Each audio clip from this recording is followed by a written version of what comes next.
Hello again, my name is David Watts from Lenovo Press, and I have with me today Adam Harris. Adam is the Worldwide Product Marketing Manager for ThinkSystem Servers. How you doing, Adam? Doing well, David. How about you? I'm great, thanks. Wonderful. Thanks for having me. Yeah, you're welcome. So today we're going to be talking about, this is the new ThinkSystem SR850 V2. This is our new 2U 4-socket server that's featuring the Intel Xeon 3rd generation scalable processors. So Adam, this is a 4-socket system. Yes. Why would a customer choose 4-socket over traditional 2-socket system? Sure. What's the benefit? Sure. Customers who are looking for performance out of their applications that require incredible compute and memory density should definitely be looking at the SR850 V2. You're looking at applications such as in-memory databases. You're looking at applications such as Power VDI instances, ERP and CRM applications as well. Anything that requires really low latency and just once again just overall compute power. So it's this is the traditional scale-up approach, yes, rather than a scale-out. Yes. You have in 2-socket, 1-socket space. Yes, absolutely. Right, yeah. Absolutely. Okay, so in this video, we're going to go through the components in the server and talk about the values of each of them. We're going to start at the front. Yes. And go to the back and then look inside at the end there. All right, so at the front of the system, the server supports up to 24 drive bays. This particular configuration has only 8 with space for 8 more. But yes, up to 24 drive bays, 2.5 inch. Yes. The drives can be Adam SAS or SATA, yes, or NVMe. Or NVMe, and it's important to note too that this system can support up to 24 NVMe drives within those front bays as well. So that is a significant improvement over the prior generation SR850. Yeah. And now, in addition to that, we'll talk about the connectors on this side, on the front. The traditional front operator panel, power button and ID button that lights up blue to indicate which server is being serviced. You could enable that remotely. It will light up front and back to give the local servicer the knowledge that this is the system that you mean to be working on. There's a network indicator and a system error LED as well. And then below that is an ambient sensor, 3 little holes there. And then below those, 2 USB ports, a USB 2 and a USB 3.1. The USB 2, Adam, features xClarity Mobile support, yes, right? So you can plug it in via the USB 2.0 connector into your phone. So, and once again, we have this wonderful little xClarity Mobile app that you can use for on-premise external management of the system. And most of our ThinkSystem servers have that feature too, yes, right? Yes, absolutely. Yeah. Yes. Now, in addition to that, the server also supports this new feature. This is a connector for the external diagnostic handset, right? That's what you have there. Just right What's the benefit of that? So similar to the external management capabilities with your cell phone, this will actually plug into the system via that port, and you can take in basic system information, everything from the MAC address of the xClarity controller. You can look at the latest firmware version that's on the system. You can look at what alerts are alive in the system as well. And pretty much anything that you want to get out of that xClarity mobile experience, you can get out of the external diagnostics handset as well. Yeah. And the advantage of this unit is that you only need one of these for perhaps a whole rack. It's got a handy little magnet connector at the back so that you can simply just attach it when not using it to your rack, for example. And then when you need to do local management, you can just simply grab it, plug it into that server, and away you go. You don't need to have one for every single server, right? Is the big benefit, yeah. And the controls are somewhat similar. We've had other ThinkSystem servers that have the same functionality. So this is just a more advanced version that's much more portable, yeah, and doesn't consume any bays at the front of the server. Now, also on this side is a VGA port as well. That's standard with all models, I believe. And then over on this side is a usual pull-out with the MAC address for the xClarity controller for remote management. Yes. So for initial management, you would get the information here, the IP address and MAC address for that. It goes back in like so. Okay, so that's the front of the server. Let me spin around. What do we have on the back? We have quite a bit in the back. So, I mean, if you want to start over here on this side, you'll notice that this system can support up to 2 2400 watt power supplies. Yep. And so that is N+1 redundancy on the power supplies. And once again, that speaks to, and we'll talk about this a little bit later on, but the ability to manage and have to handle that incredible compute power going on within the 4 sockets Right. inside the system. For lower configurations, it goes down to 750 watt power supplies as well. 750. So starting at 2400 down to 1800, 1100, and 750 Right. watt at the bottom. Yeah, yeah. Okay, and then on further down, the server supports up to 7 regular PCIe slots plus the OCP slot. We'll talk about that in a second. This particular configuration, it has these new 7mm drives, and that supports up to 4 slots. So there are 2 slots here and then 2 slots here in this configuration. Sure. And let's talk about those 7mm drives for Yes. a quick second. So if you Pop want one to of those out, yeah. And so I think the first thing that you'll notice is that the 7mm drives are hot swappable. So if you're using these as a boot configuration, they are much easier to take in, obviously take out, and serviceable compared to say an N.2 Right, boot yes. configuration. Rear accessible hot swap is really a key feature, yes. And these can be either SATA or NVMe. Yes, Yes. they can. You can choose, and it's not a case you can mix them. It's either both SATA or both NVMe. Correct. You choose that at configuration time. Correct. Yep. So without the 7mm drives, then the server supports 3 PCI slots here, 2, and then 2 more here. Yes. For a total of 7. Yes. Now the OCP adapter is rear accessible. I'll need to unscrew and pop it out. So this is an example. This is an example of one we offer. This is a 4-port 1 gig Ethernet OCP3 adapter. We also offer 10 gig and 25 gig choices.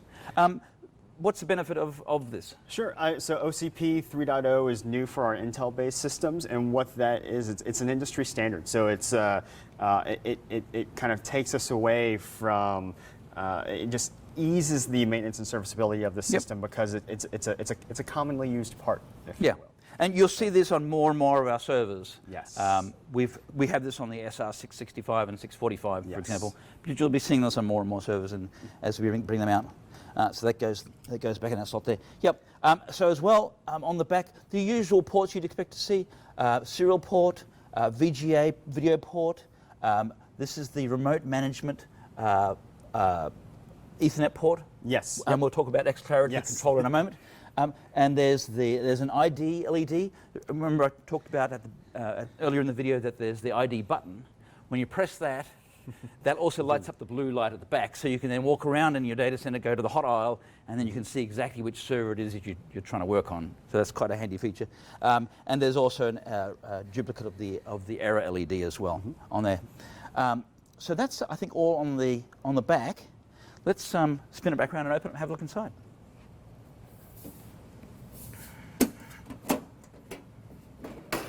All right.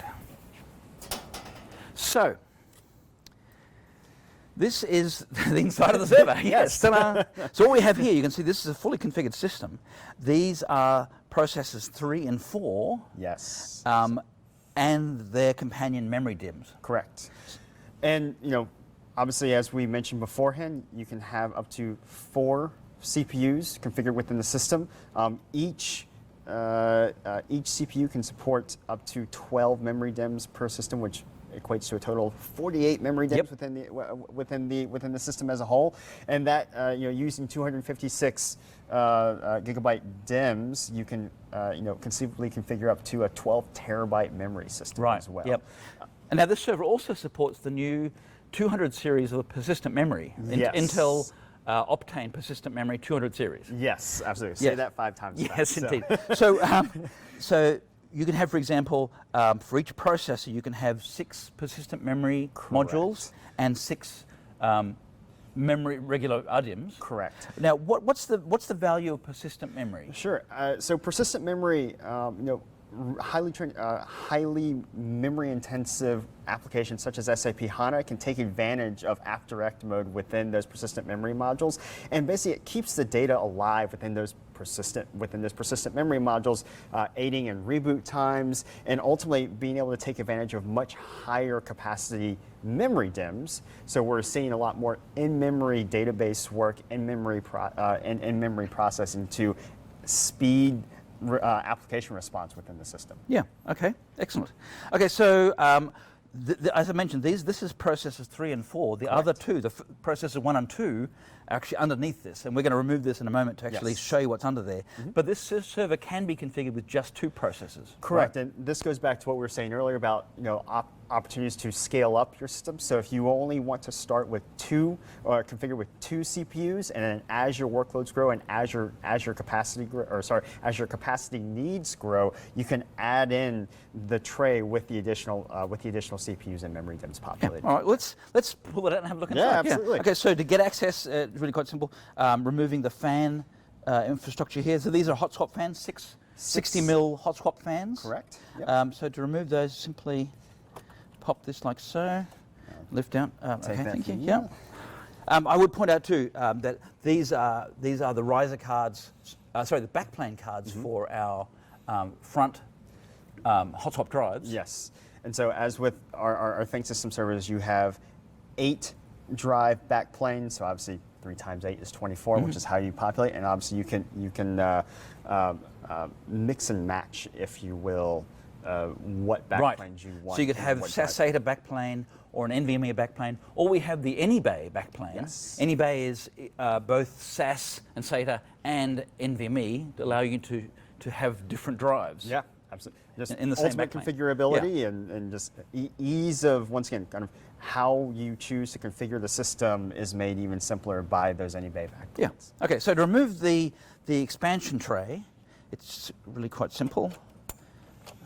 Just turn that around like so and then lift it out. Yep. And there we have this is processor 1 and 2. You can see that they are the same, it's the same structure, so again the same number of DIMMs per processor. Now let me show you, I removed this air baffle. These funky heat sinks here, for our high performance processors like the 250 watt processors, Yes. we have this performance heat sink. You may have seen this on other servers. These satellite heat sinks are connected via these liquid-filled copper tubing, and the whole point of this here is that this mechanism draws the heat away from the heat sinks that are on top of the processors to these satellite heat sinks, and then the additional airflow that coming through those will then provide better cooling for those high-performance processors. Yeah, and that's where, even things as simple as the air baffle design within the system really aid in helping us configure these systems as richly as possible with those 250 watt processors, and fully populated with the memory. And only in 2U space. Yeah, which is pretty crazy. So. Yeah.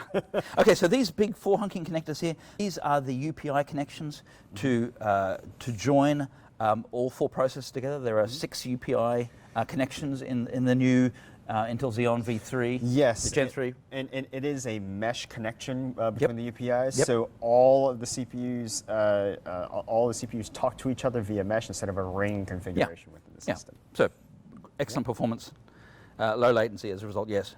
Now the slot configuration is here. There's RAID cards, and I don't know what this is. Not quite sure if this is Fibre Channel or if this is InfiniBand. I'm not really sure. It's some sort of network connection there, that's for sure. Yes. You can see here there's this is the SuperCap power module for the RAID card. That's where that goes in this configuration.